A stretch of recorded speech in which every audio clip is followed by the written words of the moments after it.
1926 में हाजी मस्तान का जन्म हुआ था। 1926 वही समय है जब मुंबई में मोटर बस की शुरुआत हुई थी और हाजी 8 साल की उम्र में 1934 में समुद्री रास्ते से मुंबई पहुंचा था, जब भारत में महात्मा गांधी ने कांग्रेस से इस्तीफा दे दिया था। मुंबई में हज पर जाने वाले यात्रियों के लिए बने मुसाफिर घर के ठीक बगल में हाजी मस्तान के पिताजी ने साइकिल का पंचर लगाने की दुकान खोली थी।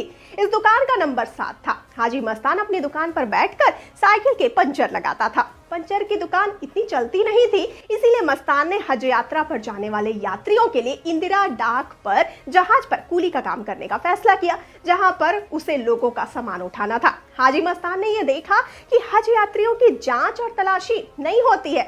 जहाज से उतरने के बाद हाजी लोग सीधे बाहर निकल जाते हैं। हज यात्री कितना भी सामान लाए, कोई पूछने वाला ही नहीं था। हाजियों के साथ हज से वापसी में हाजी मस्तान उनके खजूर के डिब्बे में डालकर सोना चांदी भरकर मुंबई लाने लगा। खजूर का डिब्बा उस समय 20 से 25 किलो का होता था। उसमें भरकर लोग आसानी से जिद्दा से सोना ले आते थे। हाजी मस्तान ने सोने की इसी स्मगलिंग के जरिए शुरुआत में पैसे कमाए और मुंबई के अंडरवर्ल्ड का पहला डॉन बना। 1960 के दशक में भारतीयों के लिए हज यात्रा का रास्ता मुंबई से समुद्र के रास्ते जहाज द्वारा जाने का ही था। मुंबई से ही हज यात्रा संभव होने के कारण देश भर के हाजी मुंबई आते थे। यही सरकार उन्हें वीजा देती थी और यहाँ से 90 दिन के सफर पर हज यात्री निकल जाते थे। हाजी मस्तान के साथ कई और कूली भी सोना चांदी की तस्करी में जुट गए। हाजी मस्तान के साथ अशरफ रहमान उर्फ लल्लू और मोहम्मद नूर उर्फ नूरा भी सोने चांदी की तस्करी करते थे।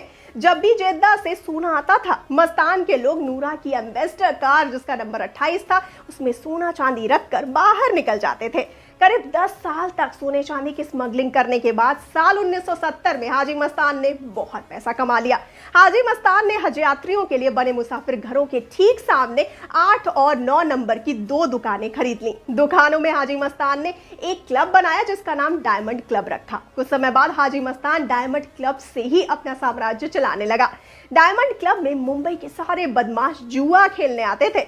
उस वक्त के बड़े माफिया में करीम लाला, यूसुफ पटेल, वरद राजन जैसे नाम होते थे, वो भी डायमंड क्लब में आते थे। इसी डायमंड क्लब में हाजी मस्तान की मुलाकात मुंबई के सभी गुंडों से हुई और वहां से उसका साम्राज्य चलने लगा। कुछ समय बाद हाजी मस्तान ने डायमंड क्लब लल्लू को उपहार में दे दिया। दोस्तों, एक बार डायरेक्टरेट ऑफ रेवेन्यू इंटेलिजेंस को सोने चांदी के स्मगलिंग की खबर लगी। लल्लू को पकड़कर सरकारी अधिकारी ले गए, लेकिन माल नहीं मिलने पर उन्होंने लल्लू की खूब पिटाई की। काफी पिटाई के बाद भी लल्लू ने जबान नहीं खोली। इस बात से खुश होकर हाजी मस्तान ने लल्लू को डायमंड क्लब उपहार में दे दिया था। मस्तान ने अपनी साइकिल की पंचर लगाने वाली दुकान नंबर 7 को नूरा 28 को गिफ्ट दे दिया था। दोस्तों, ऐसे ही एक गैंगस्टर की कहानी प्रशांत नील अपनी फिल्म KGF 3 में लेकर आ रहे हैं। तो आप बताइए कि आपको ये कहानी कैसी लगी। हमें कमेंट सेक्शन में अपनी राय जरूर साझा करिए और जाते जाते इस वाले वीडियो को कर दीजिए लाइक और शेयर और चैनल को सब्सक्राइब करना बिल्कुल ना भूलिए। और मुझे यानी श्रुति को दीजिए इजाजत। नमस्कार।